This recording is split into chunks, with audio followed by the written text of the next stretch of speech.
वो उतना भी नहीं देना चाह रहे। 2019 तक आप सब लोगों को पता होगा, हर वो संस्था जो स्टेट के डेफिनेशन में आती है, उस संस्था में अंडर सेक्रेटरी और जनरल मैनेजर लेवल का आदमी चीफ लाइसेंस ऑफिसर होता है, जिसकी ये जिम्मेदारी होती है कि वो रिजर्वेशन पॉलिसी का सही तरीके से इम्प्लीमेंटेशन कराए। It is his prime responsibility. 2019 में honourable chief licence officer very honestly and proudly accepts कि उसको रिजर्वेशन पॉलिसी के बारे में कुछ नहीं पता। ये शर्मनाक बात है साथियों। हमारा ये संगठन पिछले कई वर्षों से बहुत ईमानदारी से अपने शोषित पीड़ित लोगों की मदद करने का काम कर रहा है कई वर्षों से। और जैसा हर संस्था में होता है कि एक व्यक्ति एक नेता बन जाता है, उसके बाद में वो संगठन अपनी अपनी मर्जी से चलाने लगता है और विचारधारा को वो साइड में रख देता है। यही चीज सभी संस्था में होती है और इस चीज की वजह से जो आपके मूलभूत अधिकार है उस पर भी बात नहीं की जाती। ये बहुत बड़ा दुर्भाग्य है इस देश का। बाबा Saheb Ambedkar states and minorities में ये कहे थे, मिनी कॉन्स्टिट्यूशन उसको कहा जाता है, कि जितनी भी की इंडस्ट्रीज है, महत्वपूर्ण इंडस्ट्रीज है, वो सब की सब स्टेट की डेफिनेशन में आनी चाहिए, सबका नेशनलाइजेशन होना चाहिए और वो गवर्नमेंट ऑफ इंडिया के डायरेक्ट कंट्रोल में होनी चाहिए। बाबा साहब का ये डिमांड है, बाबा साहब ऐसा कहते हैं। और जब वो ऐसा कहते हैं तो जितनी भी संस्थाएं हमारे देश में स्टेट की डेफिनेशन में आती है, उस हर संस्था पर बाबा साहब अम्बेडकर का उपकार है। इन संस्थाओं में जितने भी CLOs होते हैं, उनकी रिस्पॉन्सिबिलिटी है कि वो ये देखें कि रिजर्वेशन पॉलिसी का सही तरीके से इम्प्लीमेंटेशन हो रहा है या नहीं हो रहा है। बहुत सारी संस्थाएं जहाँ पर कुछ नहीं हो रहा और बात सिर्फ यहाँ तक आकर रुक जाती है कि आपका ट्रांसफर हो गया है, आपको पोस्टिंग हो गई, आपको प्रमोशन नहीं मिल रहा है, आपको चार्जशीट मिल गई है, आप पर इंक्वायरी बैठी है, बस इतना ही। एसोसिएशन का काम यहाँ तक सीमित हो गया है। जब हम लोग ये मुद्दा लेकर मैनेजमेंट के सामने में गए कि भाई reservation is a fundamental right and need to be delivered as it is, management has no answer to it, उस पर बात ही नहीं करना चाहती है। अब ये आरक्षण जैसे मुद्दे पर हम लोग जब संघर्ष कर रहे हैं तो आप मानसिकता को समझने का कोशिश करिए कि हमारे देश में दुनिया का सबसे बड़ा श्रमिक संगठन काम करता है। मैं देश की बात नहीं कर रहा हूं साहब, भारतीय मजदूर संघ दुनिया का सबसे बड़ा मजदूर संगठन है। इस संगठन के तहत ढेरों संगठन अलग अलग संस्थाओं में काम करते हैं। दूसरे नंबर का संगठन इंटक, आईटक, सीटू सब कम्युनिस्ट पार्टी चलाती है, कांग्रेस चलाती है। जब कभी भी संस्थाओं के प्राइवेटाइजेशन का बात आता है तो सारे श्रमिक संघ रास्ते पर होते हैं, सब संस्थाएं बंद कर दी जाती है और स्ट्राइक कॉल की जाती है। आप समझिए, ये सारी की सारी संस्थाएं नेशनलाइज्ड हुई बाबा साहब अम्बेडकर के द्वारा दिए गए विचारों के भरोसे। और इन संस्थाओं का जब प्राइवेटाइजेशन होता है तो देश में जितने भी श्रमिक संगठन आंदोलन करते हैं, वहां बाबा साहब का नाम कहीं नहीं होता। कोई श्रमिक संगठन बाबा साहब का नाम नहीं लेता। आप ये समझने का कोशिश करिए कि जिस बाबा साहब की बदौलत इस देश में संविधान आया, उसमें समता, संबंधुता, न्याय और समानता की बात जहां पर की गई, उस बाबा साहब का नाम उस आंदोलन में है ही नहीं।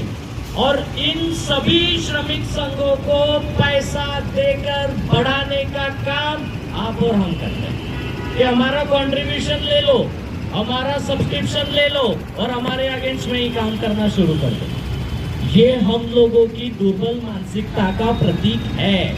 इस देश में जो भी आदमी सरकारी नौकर है, उस आदमी के पगार पर बाबा साहब अम्बेडकर का एहसान है।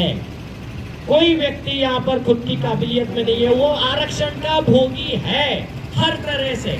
अगर उसे लगता है कि नहीं उसके अंदर बहुत स्किल है, वो खुद के दम पर चुनकर आया और खुद के दम पर उसको नौकरी मिली है, तो उसने शिक्षा का आरक्षण ले रखा है, उसको शिक्षा अच्छी मिली होगी तो उसके बाप दादाओं ने आरक्षण का अधिकार ले रखा है, आरक्षण का फायदा ले रखा है। बिना आरक्षण के कोई SC ST OBC खुद के दम पर खड़ा नहीं हो पाया इस देश में। ये हमारा सामाजिक बैकग्राउंड हमें बताता है, हमारा सोशल स्टेटस हमें ये बताता है कि आपकी कोई औकात नहीं है कि आप मुख्य धारा में आए। हम लोग मुख्य धारा में आए हैं आरक्षण की बदौलत। और जब कभी भी आरक्षण का बात आता है तो इस देश का SC ST OBC इस तरह से व्यवहार करता है जिस तरह से वो मानसिक गुलामी में किसी भी श्रमिक संघों का सदस्य बन जाता है। कंट्रीब्यूशन उनको बात चाहिए, अधिकार चाहिए, आरक्षण चाहिए, और कंट्रीब्यूशन उन लोगों को जो आरक्षण के खिलाफ काम कर रहे हैं। तो हम लोगों को ये सोचना पड़ेगा कि हम लोग वाकई में पढ़े हैं या नहीं पढ़े, या वृत्ति के नाम पर डिग्री हासिल कर रखी है केवल। ये हम लोगों का जिम्मेदारी है कि हम लोग बुद्धिमत्ता से विचार करें। बाबा साहब आम्बेडकर जब हम लोगों को आर्टिकल 326 के तहत मतदान का अधिकार दिए थे ना, तो उसका बहुत विरोध हुआ था। ये बोलकर विरोध हुआ था कि इतने बड़े देश में आप हर व्यक्ति को अगर मतदान का अधिकार दोगे तो इलेक्शन कभी सफल नहीं होंगे। बाबा साहब कहते हैं जब साउथबोरो कमीशन के सामने में खड़े होते हैं तब भी, जब साइमन कमीशन के सामने में खड़े होते हैं तब भी, वी वांट एडल्ट फ्रेंचाइज, प्रौढ़ मताधिकार हम लोगों को चाहिए सबके लिए। और जब ये प्रौढ़ मताधिकार का बात हुआ तो बाबा साहब की बहुत आलोचना हुई, टिप्पणियां भी हुई, लेकिन बाबा साहब का मत था ये आदमी पढ़ा लिखा नहीं हो, गरीब हो, लेकिन उसमें बुद्धिमत्ता होती है, वो अपने मतदान का सही उपयोग कर सकता है। और हम लोगों ने बाबा साहब को गलत साबित कर दिया। हम लोगों की कोई बुद्धिमत्ता हम लोगों को कहीं नहीं दी। दुनिया का सबसे बड़ा श्रमिक संगठन मैं कह रहा हूँ भारतीय मजदूर संघ है, और भारतीय मजदूर संघ में 60% से ज्यादा लोग ये SC ST OBC है, जो उनको पैसा दे रहे हैं, बड़ा कर रहे हैं कि जाओ और हमारे विरोध में आप अपनी कितनी पॉलिसीज लेकर आओ, कितनी ही आप योजना बना लो, हम आपको पैसा दे रहे हैं। तो बाबा साहब गलत साबित होते हैं कि इन लोगों में बुद्धिमत्ता हो सकती है, इन लोगों में विवेक बुद्धि हो सकती है, ये विचार कर सकते हैं। मुझे बहुत तकलीफ होती है ये बताते समय पे कि हमारी विवेक बुद्धि गिरवी हो गई है, उसको लकवा मार गया है, क्योंकि हम लोग विचार ही नहीं कर पा रहे कि सही क्या है और गलत क्या है। और जब हम लोग ये विचार नहीं कर पाते हैं तो हमारी मानसिक गुलामी हम लोगों के सामने में दिख पड़ती है। जब कभी भी ये बात आती है कि हम आरक्षण के लाभार्थी है तो सिर्फ शेड्यूल कास्ट, सिर्फ उद्देश्य, सिर्फ महत यही आरक्षण के लाभार्थी नहीं है। इस देश के 50% लोग आरक्षण के लाभार्थी है, लेकिन वो एक अलग ही अहम में, एक अलग ही घमंड में जी रहे। एक ऐसा घमंड जिनको लगता है कि हमको नौकरियां मिल गई, बड़ा कैबिन मिल गया, बड़ा घर हो गया, बड़ी गाड़ी हो गई, बड़े टीवी का बड़ी स्क्रीन है और घर पे सब सुख सुविधा से चल रहा है। लोग भूल चुके हैं कि समाज अभी भी हाशिए पर बिठाया गया है। और जब प्राइवेटाइजेशन का बात आता है, जब प्रमोशन का बात आता है, जब पेंशन का बात आता है, सारे सरकारी कर्मचारी एक जगह पर उपस्थित होते हैं और कहते हैं कि हमको प्राइवेटाइजेशन नहीं होना चाहिए क्योंकि आरक्षण खत्म होगा। आरक्षण क्यों चाहिए भाई?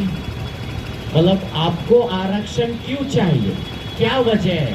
जब ये सवाल पूछा जाता है तो जवाब ये दिया जाता है कि जातिवाद अभी भी है, इसलिए हमको आरक्षण चाहिए। जातिवाद संकेत भोसले ने भोगा है, संकेत भोसले के साथ जातिवाद हुआ, जातिवाद रोहित वेमुला के साथ में हुआ, जातिवाद पायल तड़वी के साथ में हुआ। ये जातिवाद भोगा उन्होंने, जातिवाद खैरलांजी में हुआ, जातिवाद रमाबाई अंबेडकर नगर में हुआ, जातिवाद मनोरमा कांबड़े के साथ में हुआ। जातिवाद का जो अत्याचार है वो इन लोगों ने सहा है। आरक्षण चाहिए हमें, आरक्षण चाहिए आपको, प्रमोशन चाहिए आपको, निवृत्ति चाहिए आपको, पैसा चाहिए आपको। जातिवाद का जो मतलब जो कीड़ा है, जातिवाद का जो अत्याचार है वो सहेंगे ये लोग। आपको प्रमोशन चाहिए, आपको आपके पगार में वृद्धि चाहिए, आपको प्राइवेटाइजेशन नहीं होना चाहिए, आपको रिजर्वेशन चाहिए। क्यों की जातिवाद हो रहा है? जातिवाद उनके साथ हो रहा है भाई, आपको क्यों चाहिए? और अगर आपको चाहिए तो आपकी ये जिम्मेदारी है कि जो हक अधिकार आपको मिले हैं वो उनके लिए साबुत रहे। अगर वो उनके लिए साबुत रहते हैं तो आप हकदार है कि आप बात करें कि आपको रिजर्वेशन चाहिए। ये हक ही नहीं बनता हमारा कि हम बोले कि हमको रिजर्वेशन चाहिए। ये हक ही नहीं बनता हमारा कि हमको पेंशन चाहिए। क्यों चाहिए भाई ओल्ड पेंशन? आपका पगार निकल गया, आपको जिंदगी बन गई, आपकी बच्चे पढ़ रहे हैं आपके अच्छे से, आपको इनको क्यों चाहिए?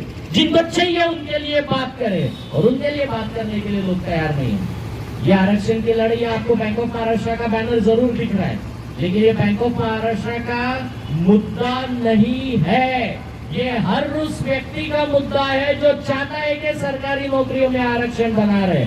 ये हर उस माँ बाप का मुद्दा है जो चाहता है कि उनके बच्चों के लिए आरक्षण साबुत रहे।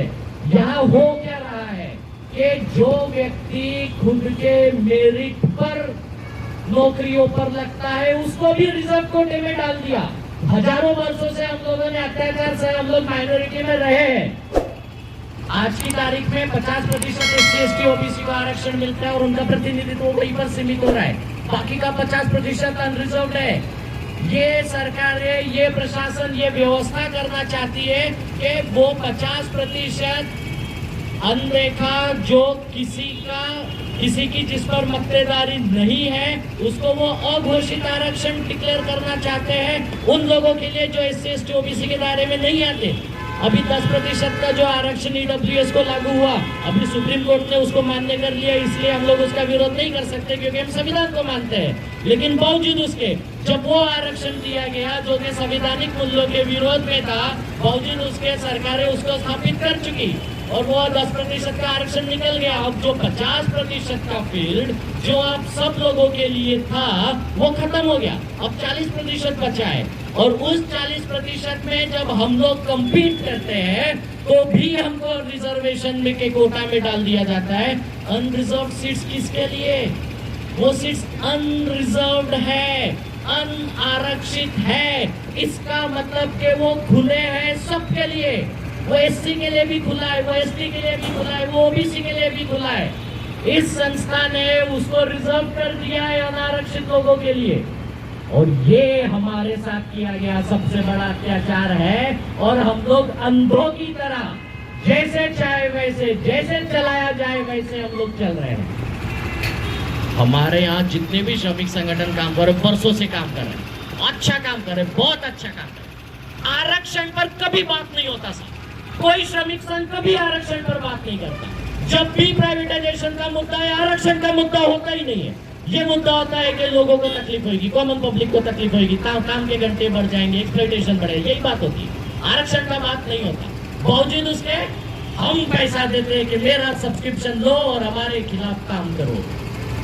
अम्बेडकराइट आइडियोलॉजी जिसका हम लोग बात करते हैं साहब, श्रमिक संगठन भी बाबा साहब अम्बेडकर के विचारों पर बना है।